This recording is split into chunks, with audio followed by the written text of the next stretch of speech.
Negli ultimi 2 anni di crisi, cioè il 2008 e il 2009, ci sono stati dei grandissimi cambiamenti. Quali sono quelli che l'hanno colpita di più e soprattutto quali sono quelli che hanno poi influenzato di più le vostre strategie? Yeah. Well, before answering, and I come to that question because it's probably one of the more interesting ones. But before coming to that question, I'd like to apologize that I speak in English instead of in Italian. And I am straniero in Milan. I try to speak Italian, but I usually do it in the car when I'm in a taxi. And the taxi drivers are the best professors of Italian that you can actually find. So I apologize for that. And I'd like to say thank you as well.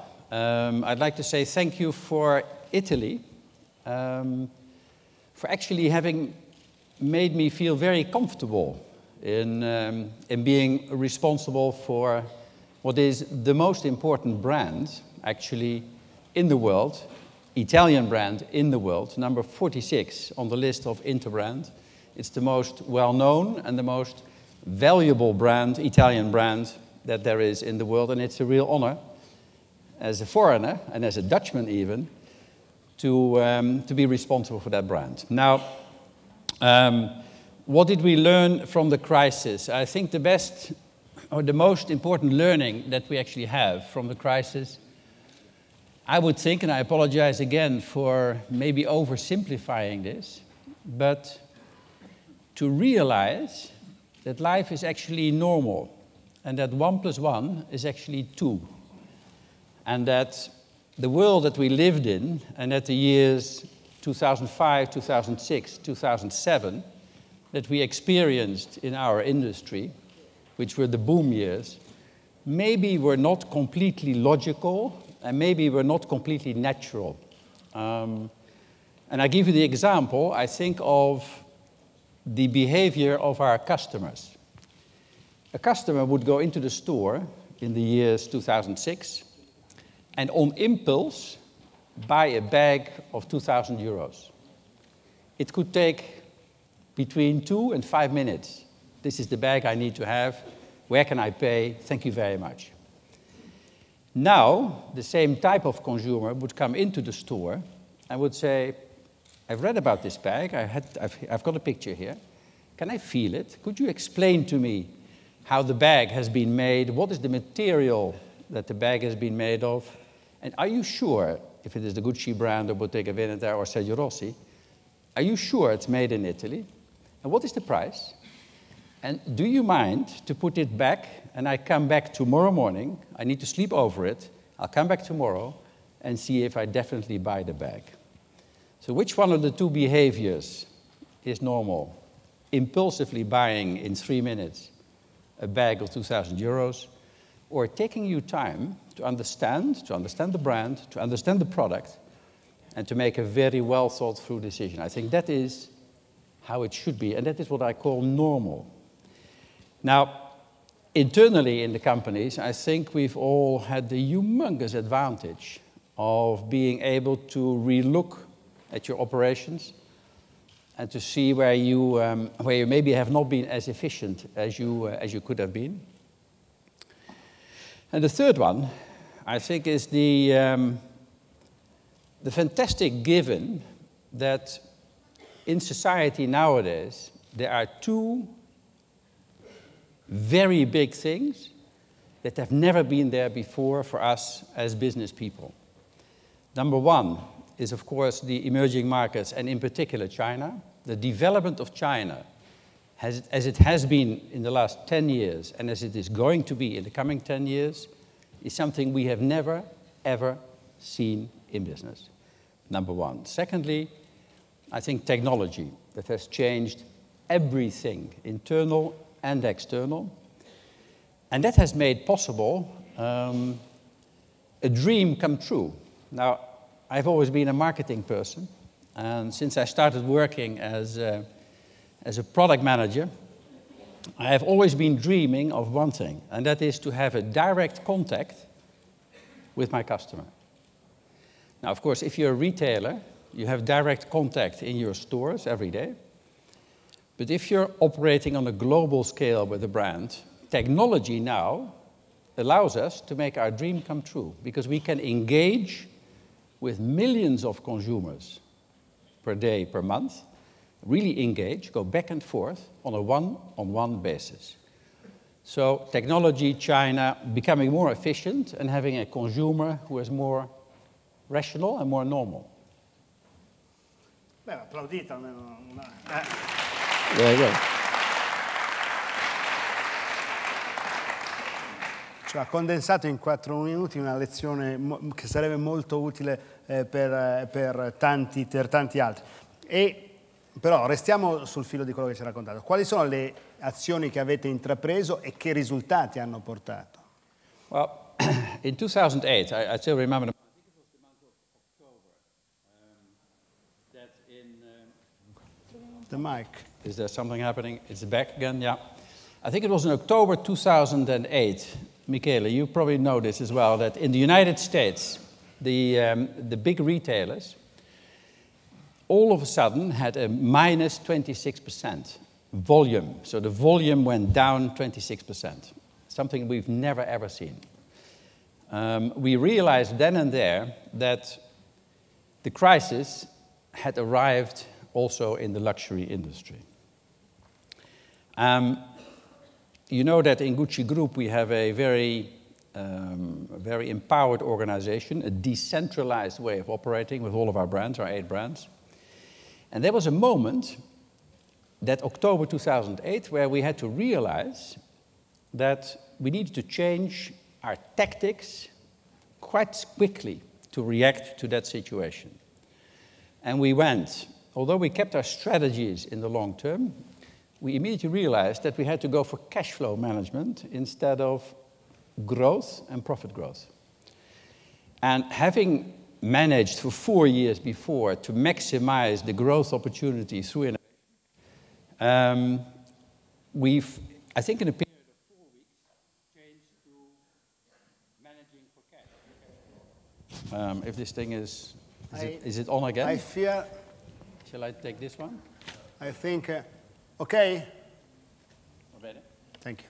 So, and what was interesting to see... Questo è un sabotaggio. Red. You're an expert. But a man is coming with another mic. Va bene così? Molto meglio, no? Molto meglio. And so start again. No, I'm joking. Managing a company for cash is something completely different than managing for growth. And the compliment I have to make to the teams in Gucci Group is that they did not miss a beat. I think it took us about 10 days to start to manage for cash. And that is something completely different. Because instead of making sure that you've got enough inventory to actually sell more, what we did is we brought inventories down probably between 30 and 40%. So to manage a company for cash is something which is absolutely necessary and fantastic to do every 5 years. So the crisis actually made us do it. And also realize where the fat was, where we were doing things probably a little bit complacent or in a way that is way too expensive. So we also brought down costs, not top down, but this was done within the company. Because bringing down your cost also influences your cash flow. And cash flow increased in ways that we had never thought possible. La crisi ha spaccato in 2 il mondo. Mercati emergenti, mercati maturi con esigenze e tant'altro completamente diverso. Yes and no, because there's a third variant here, and that is emerging markets on the one hand and mature markets on the other hand. If you look at year-to-date Gucci Group, of course, the fastest growing market for us is Asia Pacific, which is growing at 25% and is 30% of our turnover.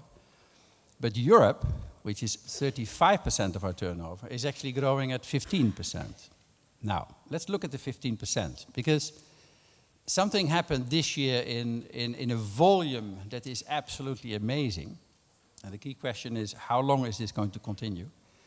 And that is that the Chinese government has given permission for Chinese to travel in groups around the world.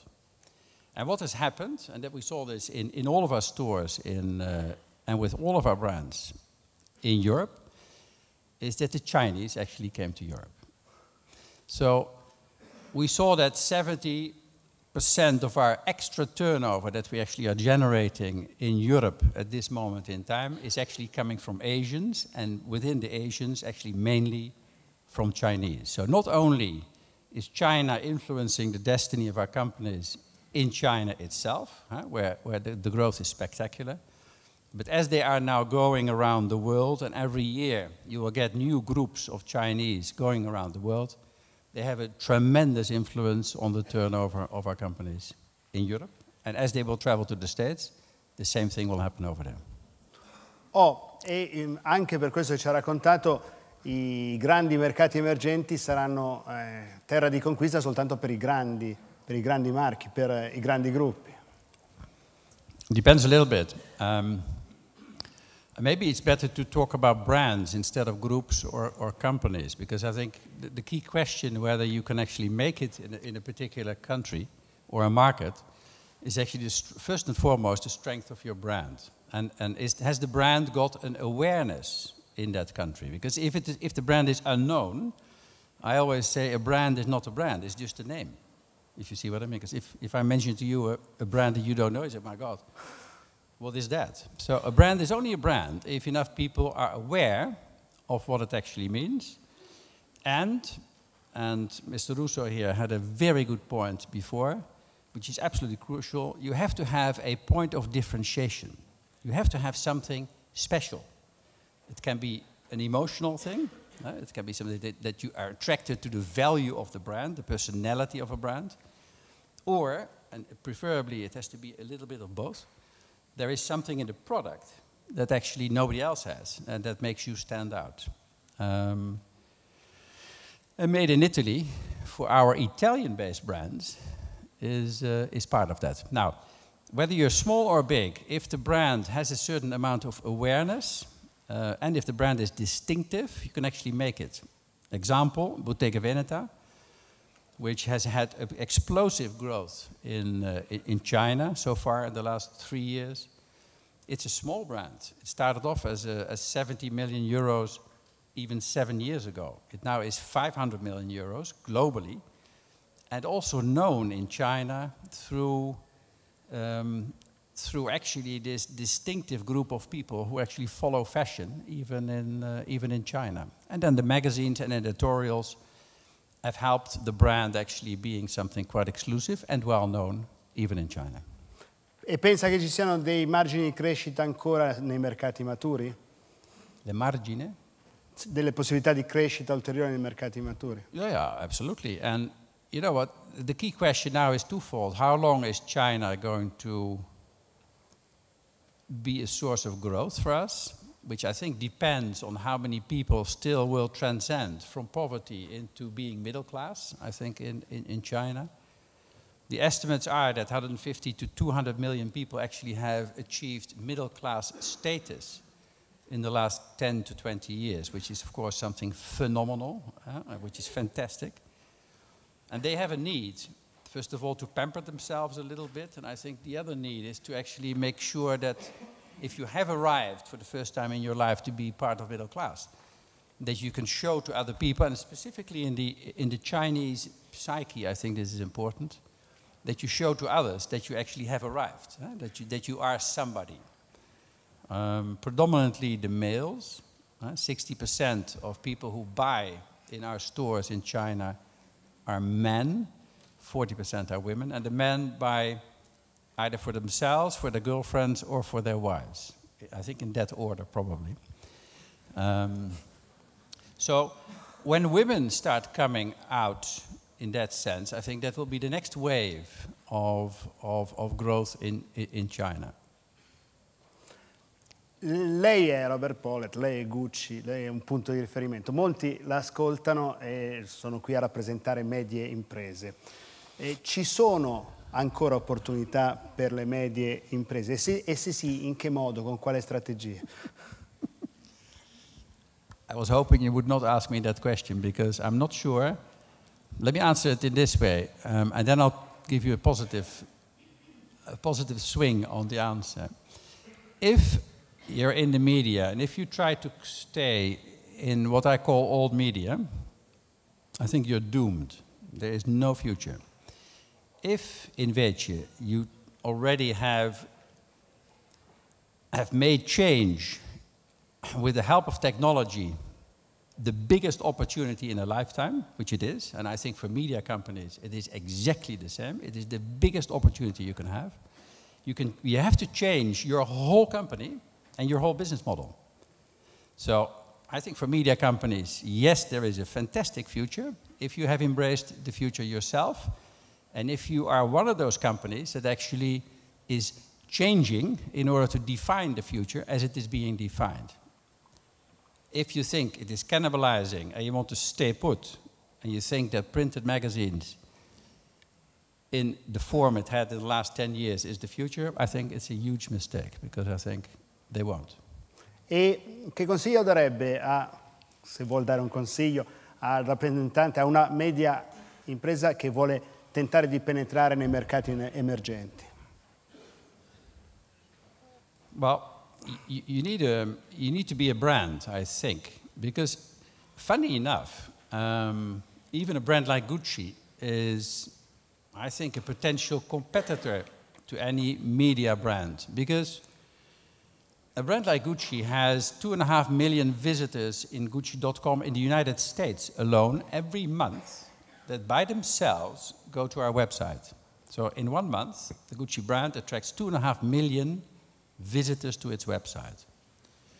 Now, why would we, if there are 2.5 million people who are already interested in the brand, and they are coming to our website and they spend, I think on average, 1 minute and 42 seconds, why would I not entertain and influence and engage with those 2.5 million every month?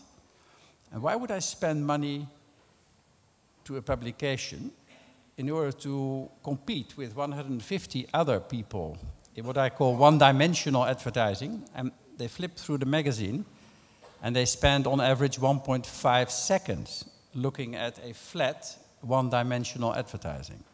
I think this is old. So maybe I need both. Maybe I need to do a little bit in the magazines, but maybe I should put much more money and effort and energy on actually engaging with customers through technology, through the web. And I'll give you an example. The Gucci brand has 2.5 million friends on Facebook. These are people that are interested in it. So we engage with these people. We listen, and we actually take knowledge and know-how from what they say. Even, and maybe I should say, preferably to look at the things that they criticize the brand on, because this is how you get knowledge. The second thing, and this is probably one of the more interesting ones, because I remember that discussion on whether luxury brands go mass market or not. Now, let me tell you the ultimate product that we have introduced. I call it the ultimate entry price product, and it's a product that is completely free. Free. It costs zero. And it's called the Gucci app, that you can actually download on the iTunes store. It has been downloaded 880,000 times. And what happens is that, I don't have my phone here, my thing, but if you look at, study consumer behavior, what do people do when they have their iPhone or whatever? They put it on the table for other people to see. First, you know what, I'm one of those Apple crowd, so I belong to that tribe. And then it's important, what apps do you have on your first page of your iPhone? Now, if you can show to other people that you have a Gucci app, you have the same thing as if you have just spent $2,000 wearing a Gucci handbag.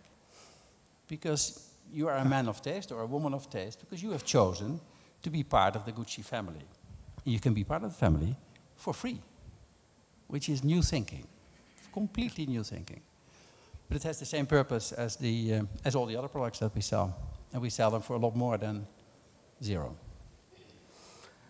Come vede lei, che ne è in qualche modo parte, il futuro del Made in Italy? I am a very, very strong supporter. out of conviction and out of experience of the Made in Italy. And let me give you an example, because we have been asked this question, well, at least as long as I've now been here for 7 years, you should be producing in China, which we actually do as well, but not for our Italian brands. But we do, for example, produce the whole kids collection for Stella McCartney in China. So it is not a dogmatism that we have to produce everything for all of our brands in Italy, but we are extremely dogmatic about the Gucci brand, Bottega Veneta and Sergio Rossi, because we come at it from a branding point of view. When a customer anywhere in the world buys Bottega Veneta or Gucci, they buy not only the product, they buy, of course, the brand. And an important part of the personality of the brand is its Italian-ness. The fact that you feel a little bit Italian if you wear something Gucci. And for that reason, it is important that we always remain in Italy with our production. Now, fortune has it that producing in Italy, actually, you get the highest possible quality. So we are extremely happy that we have to stay in Italy, because it is the best thing to do. The gentleman of the bank who was before, and whose name I find difficult to pronounce as a Dutchman. Michiché, Gaetano Michiché. Well, there we go. Thank you very much. Said something which was quite important. Sometimes I find, and if you allow me to say this as a foreigner, but this happens in every country in the world, that if you live in your own country, you sometimes are so critical of it that you don't appreciate the strengths that you have. I've always said I'd rather have an Italian engineer working for me than a German engineer. Why is this? Because the German engineer will do the engineering bit fantastic, so 100%. He has no creativity. The Italian engineer does the work 100%, same, but he also has this creativity of being able to think differently and to interpret what he is doing because he's intelligent. So they give, and I think even engineers are in Italy creative, and here comes the crucial word. It is creativity and network-based economy. And I think there are not many countries in the world. The only country that I know that is the same way organized as Italy is actually China.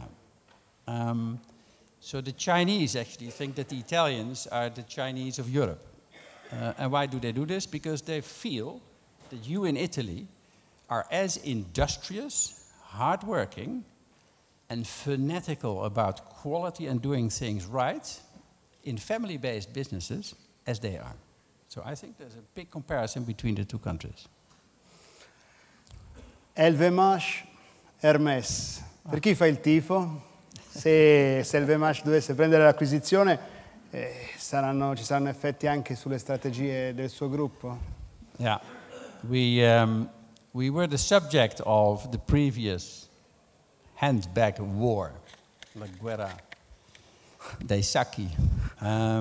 This time we are not engaged in this war. So this time we are, as our major operations are in Switzerland, we have a Swiss side of this part. Let me put it this way. Apart from the fact that I think in general, if you want to be a family business, you shouldn't put your shares on the stock market because somebody else might buy them. But apart from having said that, I in general have a humongous respect and very happy with fantastic competitors. And why do I say this? It is better to have very professional competitors who sometimes are better than we are and sometimes we are better than them, because they keep the pressure on. If you have a weak competitor, you run the big risk that you become complacent. And I can tell you a little secret that internally, every quarter, we look at our main, most respected competitors, and it's a bad feeling if they have a better quarter, either in profit or in growth or in profit growth, than we have. And on the other side, if we have a fantastic quarter where we do beat some of our competitors that we want to beat, it's a fantastic feeling. So it keeps you on your toes. They do something better, we'll do it even better. We do something better than they do, they'll come after us and try to beat us. And I think that is the spirit of entrepreneurship that you get if you're in the competitive game. It's a fantastic game. It's a real adventure. Allora, abbiamo finito il tempo, ci ha detto tantissime cose interessanti. Vorrei che ringraziassimo davvero come merita anche per la sua disponibilità.